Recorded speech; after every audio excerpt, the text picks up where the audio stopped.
Hello family. നമ്മൾ ഇപ്പോൾ 2 ദിവസമായിട്ട് ദീപക് എന്ന് പറഞ്ഞ ആ ഒരു മരണപ്പെട്ടു പോയ ആളുടെ കുറേ ന്യൂസുകൾ കാണുന്നുണ്ട്. ഞാനപ്പോൾ ഈ കഴിഞ്ഞ ദിവസങ്ങളിൽ ചിന്തിച്ചൊരു കാര്യമുണ്ട്.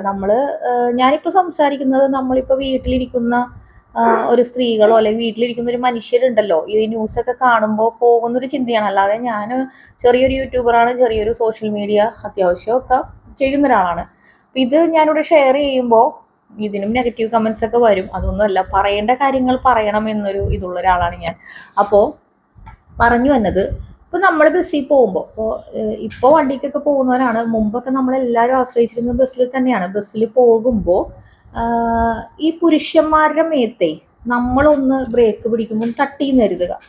പുരുഷന്മാരുടെ മേത്ത് ഇപ്പോൾ ബസ്സിൽ ഇപ്പോൾ ഫ്രണ്ടിൽ പെണ്ണുങ്ങളും ബാക്കിൽ ആണുങ്ങളും അങ്ങനെയൊക്കെയാണ്. പക്ഷെ ഒരുപാട് തിരക്ക് കാര്യങ്ങൾ വരുമ്പോഴോ അല്ലെങ്കിൽ ബാക്കിൽ കൂടി ഡോറിൽ ഇറങ്ങാൻ പറ്റാതെ ആവുമ്പോൾ ചില പുരുഷന്മാർ ഫ്രണ്ടിലത്തെ ഡോർ വഴിയൊക്കെ ഇറങ്ങിപ്പോവും.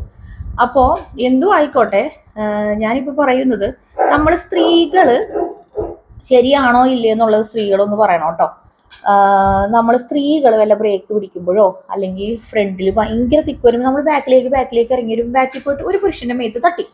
അപ്പോൾ നമ്മൾ എന്ത് പറയും? ചിലപ്പോൾ നോക്കിയിട്ട് സോറി ഏട്ടാ ചേട്ടാ, ചിലവർ ഒരു 90% സോറി ചേട്ടാ, അല്ലെങ്കിൽ നോക്കിയിട്ട്. അപ്പോൾ ആ ചേട്ടൻ, ആ പുരുഷൻ തിരിച്ചു പറയുന്നത് എന്തായിരിക്കും? കുഴപ്പമില്ല, ഓക്കെ, കുഴപ്പമില്ല. അതായത് ഒരു 90% പുരുഷന്മാരും അങ്ങനെ തന്നെയാണെന്നാണ് എനിക്ക് തോന്നിയിരിക്കുന്നത്. അല്ലാതെ ഒരു തവണ മുട്ടി, അപ്പൊ ആ പെണ്ണ് പറയുവാണ് ചേട്ടാ സ്ഥലവും ഇല്ല, ബ്രേക്ക് പിടിച്ചപ്പോ എന്ത് ചെയ്യാനാളെ സ്ഥലവും ഇല്ല. രണ്ടാമത്തെ തവണയും മുട്ടി. ഈ പുരുഷൻ വീഡിയോ എടുത്ത് പോസ്റ്റ് ചെയ്തോ വൈറലായതോ എവിടെയെങ്കിലും കണ്ടിട്ടുണ്ടോ? ഞാൻ കണ്ടിട്ടില്ല ഇതുവരെ. ഒരു സ്ത്രീ ഇത് ഭയങ്കര തിരക്കാണ്, ഒരു തവണ മുട്ടി അവള് സ്ത്രീ സോറി പറഞ്ഞു. പിന്നെ അവള് മുട്ടിയപ്പോ എനിക്ക് തോന്നുന്നത് അവള് മനഃപൂർവ്വം എൻ്റെ ദേഹത്ത് മുട്ടിയതാണെന്ന് പറഞ്ഞ് ഒരു പുരുഷനും വീഡിയോ ഇട്ട് ഞാൻ കണ്ടിട്ടില്ല. ആരെങ്കിലും ആ ഒരു വീഡിയോ ഇട്ട് അങ്ങനെ കണ്ടിട്ടുണ്ടെങ്കിൽ ഒന്ന് താഴെ അതിൻ്റെ ലിങ്ക് ഇടണേ. എനിക്ക് ഇങ്ങനെയുള്ള കേസുകളിൽ പുരുഷൻ കുറച്ചുകൂടി ഇത് കാണിക്കുന്നുണ്ടെന്ന് എനിക്ക് തോന്നുന്നുണ്ട്. സ്ത്രീക്ക് പ്രത്യേകത ഒന്നും ഉണ്ടെന്ന് എനിക്ക് തോന്നുന്നില്ല. ഈ നെഞ്ചത്തുള്ളൊരു സാധനത്തിന് ഇവിടെ കുറച്ച് വീർപ്പുണ്ട്, പുരുഷന്റെ നെഞ്ചത്തുള്ള സാധനത്തിന് ഇത്തിരി വീർപ്പ് കുറവാണ്. രണ്ടുപേർക്കും ഇതാണ്. പിന്നെ സ്ത്രീക്ക് ഇവിടെ മുലയൂട്ടാനുള്ള കഴിവുണ്ട്, അതവിടെ ഇല്ല. കയ്യും കാലും മറ്റുള്ള സാധനങ്ങളെല്ലാം പുരുഷനുണ്ട്, ഇച്ചിരി ഷേപ്പ് വ്യത്യാസങ്ങളൊക്കെ ഉള്ളൂ. ഇതിലെവിടെയാണ് ഇതിന്? അപ്പൊ ചോദിക്കും, അപ്പൊ സാറ് പറയുന്നത് സ്ത്രീയുടെ മേത്തേക്ക് മുട്ടിയാല് ഇതെല്ലാം അങ്ങ് സോറിയിട്ടാന്ന് പറയുമ്പോൾ അങ്ങോട്ട് സഹിച്ചു നിൽക്കണമെന്നല്ല. ഒരു മുട്ടൽ അല്ല, ഒരു തോണ്ടൽ, ഒരു നോട്ടം ഒക്കെ മോശമാണോ ഇല്ലേ എന്ന് മനസ്സിലാക്കാനുള്ള ആവറേജ് ബോധം എല്ലാ മനുഷ്യനുണ്ട്. അത്രയ്ക്ക് ബോധമില്ലാത്തവർ നമ്മൾ ഡിസബിൾഡ് കാറ്റഗറിയിൽ, അതായത് MR ആയിട്ടുള്ള കുട്ടികളോ അല്ലെങ്കിൽ ബുദ്ധിമാന്യം ഓട്ടിസം ഉള്ള കുട്ടികൾക്കൊക്കെ ഇത് മനസ്സിലാവില്ല. ഇതെല്ലാം അറിയാനുള്ള ബോധമുണ്ട്. അതായത് ഒരാൾ മനഃപൂർവ്വം ഇട്ടിട്ട് ഒന്നും അറിയാത്തവരെ നിൽക്കുകയാണെങ്കിൽ ഇതൊക്കെ അറിയാനുള്ള ബോധം നമുക്ക് എല്ലാവർക്കും ഉണ്ട്. ഒരു പുരുഷനും ഉണ്ട്, ഒരു ഇതുണ്ട്. അല്ല, പുരുഷനാക്രമിക്കുന്ന പുരുഷന്മാരുണ്ട്, പുരുഷനാക്രമിക്കുന്ന സ്ത്രീകളുണ്ട്. ഉണ്ടായിട്ടുണ്ടാവും പലർക്കും. ചില നോട്ടുകളിലൊക്കെ നമ്മൾ വായിച്ചിട്ടുണ്ട്, ഒരു സ്ത്രീ എൻ്റെ ഇവിടെ ഇങ്ങനെ കൈ വെച്ച് കഴിഞ്ഞു എന്നൊക്കെ പറഞ്ഞ് ചിലവരൊക്കെ എഴുത്തുകളൊക്കെ ഞാൻ വായിച്ചിട്ടുണ്ട്. ആരും വീഡിയോ ആയിട്ട് ഇട്ടൊന്നും ഞാൻ അങ്ങനെ കണ്ടിട്ടില്ല. പിന്നെന്ന് വെച്ചാൽ അതിനുള്ള ബോധം എല്ലാവർക്കും ഉണ്ട്. ഒരു നോട്ടം ശരിയല്ല എങ്കിൽ ഇപ്പൊ സോഷ്യൽ മീഡിയ കാലമായതുകൊണ്ട് നമ്മളത് വീഡിയോ, അതായത് ഇപ്പോ കോടതിയുടെ അത് യഥാർത്ഥത്തിൽ അത് നിയമമായോ എന്ന് എനിക്കറിയില്ല കേട്ടോ. ഇപ്പൊ വീഡിയോ എടുക്കാം, അതെല്ലാം പ്രൂഫാണെന്നൊക്കെ പറഞ്ഞ് ഒരു ജഡ്ജി പറയുന്ന ഒരു കേസിന്റെ ഒരു കണ്ടന്റ് ഞാൻ കണ്ടായിരുന്നു. അപ്പൊ അതുകൊണ്ടാണോ എന്നറിയില്ല, എല്ലാവരും വീഡിയോ എടുത്ത് പോസ്റ്റ് ചെയ്യുക. പോസ്റ്റ് തന്നെയല്ല, മിക്കവാറും എല്ലാവർക്കും ഈ കേസിന്റെ പുറകെ നടക്കാൻ താല്പര്യമില്ല. അപ്പൊ എന്താന്ന് വെച്ച് കഴിഞ്ഞാല്, ഒന്ന് വൈറലാകാം, രണ്ട് എന്ന് പറയുന്നത് അവനങ്ങ് നാണം കെടുത്തി അല്ലെങ്കിൽ അവളെ അങ്ങ് നാണം കെടുത്തി ആ ഒരു ശിക്ഷ നടപ്പിലാക്കാം. സോഷ്യൽ മീഡിയ തന്നെ ശിക്ഷ നടപ്പിലാക്കുന്ന രീതിയിലേക്ക് അതൊരു ട്രെൻഡായി മാറിയിട്ടുണ്ട്. കേസിന് പോകുമ്പോൾ എന്താന്ന് വെച്ച് കഴിഞ്ഞാൽ പോലീസ് സ്റ്റേഷനിൽ പോകുമ്പോൾ പിന്നെ തെളിവ് വേണം, അതിന്റെ കാര്യങ്ങളുണ്ട്, കുറച്ച് നടപ്പുണ്ട്, കോടതിയിൽ പോകണം. അപ്പൊ ഇതൊന്നും ചെയ്യാൻ, അതായത് നമ്മളുടെ ഒരു നിയമം അനുശാസിക്കുന്ന കാര്യങ്ങൾ ചെയ്യാൻ ആരും റെഡിയല്ല. രണ്ടാമത് ചെയ്യുന്നതെന്ന് വെച്ച് കഴിഞ്ഞാല്, നമുക്ക് സോഷ്യൽ മീഡിയ ഉപയോഗിച്ചിട്ട് ഇവനങ്ങ് നാണം കെടുത്തുകയും ചെയ്യും, അതിന്റെ കൂടെ കുറച്ച് വ്യൂ ലൈക്കും. എനിക്ക് തോന്നണ ഈ FBയും യൂട്യൂബും ഇൻസ്റ്റയും എല്ലാം ഇങ്ങനെയുള്ള കണ്ടന്റുകൾക്ക് വ്യൂ കൊടുത്താൽ അതിന് ഡോളേഴ്സ് അല്ലെങ്കിൽ ക്യാഷ് കൊടുക്കുന്ന പരിപാടികൾ നിർത്തലാക്കണം. സ്വന്തമായിട്ട് ചെയ്യുന്ന വീഡിയോസോ അല്ലെങ്കിൽ ക്രിയേറ്റിവിറ്റിക്കോ മാത്രം കൊടുക്കുകയാണെങ്കിൽ കുറച്ചൊരു പരിധി വരെ വ്യൂവിനും ലൈക്കിനും വേണ്ടിയിട്ടുള്ള ഈ ആർത്തി നിൽക്കും എന്നാണ് എനിക്ക് തോന്നുന്നത്. അപ്പൊ പുരുഷന്മാർ ഇങ്ങനെ ചെയ്യുന്ന സ്ത്രീകളൊക്കെ ഒന്ന് കമന്റ് ചെയ്യാട്ടോ. നമ്മളൊക്കെ ഞാൻ ഒരുപാട് തവണ ബസ്സിലൊക്കെ പോകുമ്പോഴേക്കും ഭയങ്കരമായിട്ട് സ്ത്രീകൾ തന്നെ ഇരിക്കും നമ്മളിട്ട് അമർത്തി. അപ്പൊ എന്താ നമ്മൾ വീഡിയോ എടുക്കാത്തേ? ഞാനിപ്പോ ചോദിക്കട്ടെ, ലെസ്ബിയൻസ് ഉണ്ട്, ട്രാൻസ്ജെൻഡേഴ്സ് ഉണ്ട്, നമ്മൾ പെണ്ണുങ്ങൾ ഇങ്ങനെ നിൽക്കുവാണ്, ബാക്കിലേക്ക് ഇങ്ങനെ തള്ളുന്ന സ്ത്രീകളുണ്ട്, മനഃപൂർവ്വമായിട്ട് തള്ളുന്നവരുണ്ട്. എനിക്ക് സ്ഥലം കിട്ടട്ടെ എന്ന് തള്ളുന്നുണ്ട്. അങ്ങനെയാണെങ്കിൽ ഇന്ന് ലെസ്ബിയൻസും ട്രാൻസ്ജെൻഡേഴ്സും മറ്റുള്ള കാറ്റഗറിയൊക്കെ ഉള്ള നിലവിലുള്ള സമയത്ത് നിങ്ങൾ എന്തുകൊണ്ട് ആ തള്ളല് അവള് ലെസ്ബിയൻ ആണ് അതുകൊണ്ടാണ് എന്റെ ബ്രസ്റ്റിലോട്ട് ഇങ്ങനെ കേറി തള്ളി നിന്നേന്ന് പറഞ്ഞ് വീഡിയോ എടുക്കാത്തെ?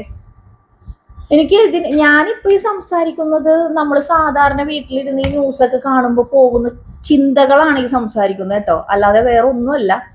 നമ്മളെ ചിന്തകളാണ്. ഞാനിപ്പോ ബസ്സിൽ പോണ സമയത്തൊക്കെ എനിക്ക് ബാക്കിലേക്ക് കയറുമ്പോൾ ചിലപ്പോൾ ആരെങ്കിലൊക്കെ വല്ല ചേട്ടന്മാരെ മേത്തോട്ടായിരിക്കും, അയ്യോ ചേട്ടാ സോറി കേട്ടോ, എന്നിട്ട് ഇങ്ങനെയും പറയും, ഒരു വിശദീകരണം പറയും, കാരണം ഭയങ്കര തിരക്കാണ്, ചേട്ടാ ഭയങ്കര തിരക്കാണ് എന്ത് ചെയ്യാനാണല്ലേ എന്നൊക്കെ പറഞ്ഞിട്ട് ചുമ്മാ അറിയാതെ ചിലപ്പോ ഒന്ന് അയാളോട് ചേർന്ന് നിൽക്കേണ്ടി വരും. ചിലപ്പോ അപ്പൊ നമ്മൾ ചേർന്ന് നിൽക്കുമ്പോൾ ചിലപ്പോ ഒന്ന് മറ്റുള്ള പേഴ്സണൽ ഭാഗങ്ങളൊന്നും മുട്ടാതിരിക്കാൻ ചിലപ്പോൾ കൈയായിരിക്കും ചേർന്ന് നിൽക്കുന്നത്. അപ്പോഴും പറയൂ ഭയങ്കര തിരക്കാണ് ചേട്ടാന്ന് പറയും. അങ്ങനെയാണെങ്കിൽ ആ ചേട്ടന് അല്ലെങ്കിൽ ആ പുരുഷന് ഇതൊക്കെ വീഡിയോ എടുത്ത് വൈറലാക്കി കൂടെ? ഇവർക്ക് എല്ലാവർക്കും സോഷ്യൽ മീഡിയ ഉണ്ടെന്ന്. സോഷ്യൽ മീഡിയ ഉള്ളത് എല്ലാവരും സാധാരണക്കാര്, അത് യൂട്യൂബേഴ്സ് ആയിക്കോട്ടെ, FB പേജ്, അല്ലാതെ ഒരു സാധാരണ മനുഷ്യന് സോഷ്യൽ മീഡിയ ഉണ്ട്. അപ്പൊ എന്ത് ചെയ്യാ, ആ ചേട്ടന് വേണമെങ്കിൽ എന്റെ ഒന്ന് വീഡിയോ വൈറൽ ആയിക്കോട്ടെ, വേണമെങ്കിൽ എന്റെ ഫേസ് ഒന്ന് ഹൈഡ് ചെയ്യാം. ചിലപ്പോൾ ഞാൻ അങ്ങ് പ്രതികരിച്ചാലോ, ഈ ചേട്ടനോട് ഞാൻ പറഞ്ഞതാണ്, ആര് വിശ്വസിക്കും? എനിക്ക് അങ്ങനെ പുരുഷന്മാരാരെങ്കിലും വീഡിയോ ഇട്ടിട്ടുണ്ടെങ്കിൽ ഒന്ന് അതിന്റെ ലിങ്ക് ഇടണോട്ടോ. നമ്മൾ സാധാരണ ആൾക്കാർ ചിന്തിക്കുവാണ്. പിന്നെ എനിക്ക് പറയാനുള്ളതെന്ന് വെച്ച് കഴിഞ്ഞാല്, ഇപ്പോ ആ സ്ത്രീനെ സംബന്ധിച്ച് ആ സ്ത്രീക്ക് കിട്ടേണ്ട ഒരു ശിക്ഷയാണ് ഇപ്പൊ പബ്ലിക് കൊടുത്തോണ്ടിരിക്കുന്നത്. ഇനി നിയമം നോക്കട്ടെ എന്ന് പറയാനുള്ളൂ. കാരണം ഇങ്ങനെ ഒരിക്കലും ഞാൻ പറയുന്നത് വെച്ച് കഴിഞ്ഞാല്, അയ്യോ ഇനിയിപ്പൊ ഇതിലെന്താ പ്രശ്നം എന്ന് വെച്ച് കഴിഞ്ഞാൽ, ഇപ്പോ ഞാനൊരു ബസ്സിൽ കയറി, എന്നെ ശരിക്കും ഒരാൾ കയറി പിടിച്ചു എന്ന് തന്നെ കരുതുക. ഇപ്പൊ ചില യൂട്യൂബേഴ്സ് എന്ന് പറഞ്ഞാൽ ബസ്സിൽ കയറുമ്പോൾ തന്നെ ചിലപ്പോൾ വ്ളോഗൊക്കെ തുടങ്ങും, ഞാൻ ഇങ്ങനെ ബസ്സിൽ പോകണം, അപ്പോഴായിരിക്കും ഈ ഇൻസിഡന്റ് ഉണ്ടാവുന്നത്. അപ്പൊ ഇങ്ങനെ ഒരു ഇൻസിഡന്റ് ഉണ്ടായി കഴിയുമ്പോൾ ഞാൻ ചിന്തിച്ച കാര്യം കേട്ടോ, ദൈവമേ ഞാനിതിപ്പോ എനിക്കിങ്ങനെ ഒരു ഇൻസിഡന്റ് ഉണ്ടായി, സോഷ്യൽ മീഡിയയിൽ ഇടാനുള്ള ഒരു ത്വര വരും. പക്ഷെ ഇത് ഞാൻ ജെന്യൂനായിട്ട് അനുഭവിച്ച കാര്യമാണ്. ഇവനെ നാട്ടുകാർ അറിയണം എന്നൊരു ചിന്തയുണ്ടാവും, ഇവനെ നിയമത്തിന്റെ മുമ്പിലും കൊടുക്കണം, പക്ഷെ ഇതൊരു പ്രൂഫായിട്ട് കിടക്കുകയും വേണമെന്നൊരു ചിന്ത വരുമ്പോൾ നമുക്ക് പേടിയാവും. ജെന്യൂനായിട്ട് ഇത് അനുഭവിക്കുന്ന സ്ത്രീകൾക്ക് ഇങ്ങനെ ഒരു വീഡിയോ പ്രൂഫ് പോലും പബ്ലിക് ആക്കാനോ അല്ലെങ്കിൽ സൂക്ഷിക്കാനോ പേടിയാവും. അല്ലെങ്കിൽ ബസ്സിൽ പ്രതികരിച്ചു, ഒരു വീഡിയോ എടുത്തില്ല, ബസ്സിൽ പ്രതികരിച്ചത് ഇയാൾ എന്നെ കയറി പിടിച്ചു എന്ന് പറയുമ്പോൾ വിശ്വസിക്കാത്തൊരവസ്ഥ വരും. പബ്ലിക് എന്നെ പറയും ഇതിപ്പോ ട്രെൻഡായി മാറിയിരിക്കുകയാണ്. അപ്പോൾ ഇങ്ങനെയുള്ള കണ്ടന്റിന് വേണ്ടിയിട്ട് ആ സ്ത്രീ കണ്ടന്റിന് വേണ്ടിയിട്ടാണ് ഇത് ചെയ്തതെങ്കിൽ എനിക്ക് ഒരുപാട് വട്ടം ആ വീഡിയോ മറിച്ചും തിരിച്ചും നോക്കിയായിരുന്നു കേട്ടോ. കാരണം ആ സ്ത്രീ പറയുന്നത് ഭയങ്കര തിരക്കാന്ന്. നമ്മൾ നോക്കുമ്പോൾ കാണാം ആ സ്ത്രീയുടെ ഫ്രണ്ട് ഭാഗമോ സൈഡ് ഭാഗമോ ഒന്നും ആൾക്കാർ അധികമൊന്നും ഇല്ല.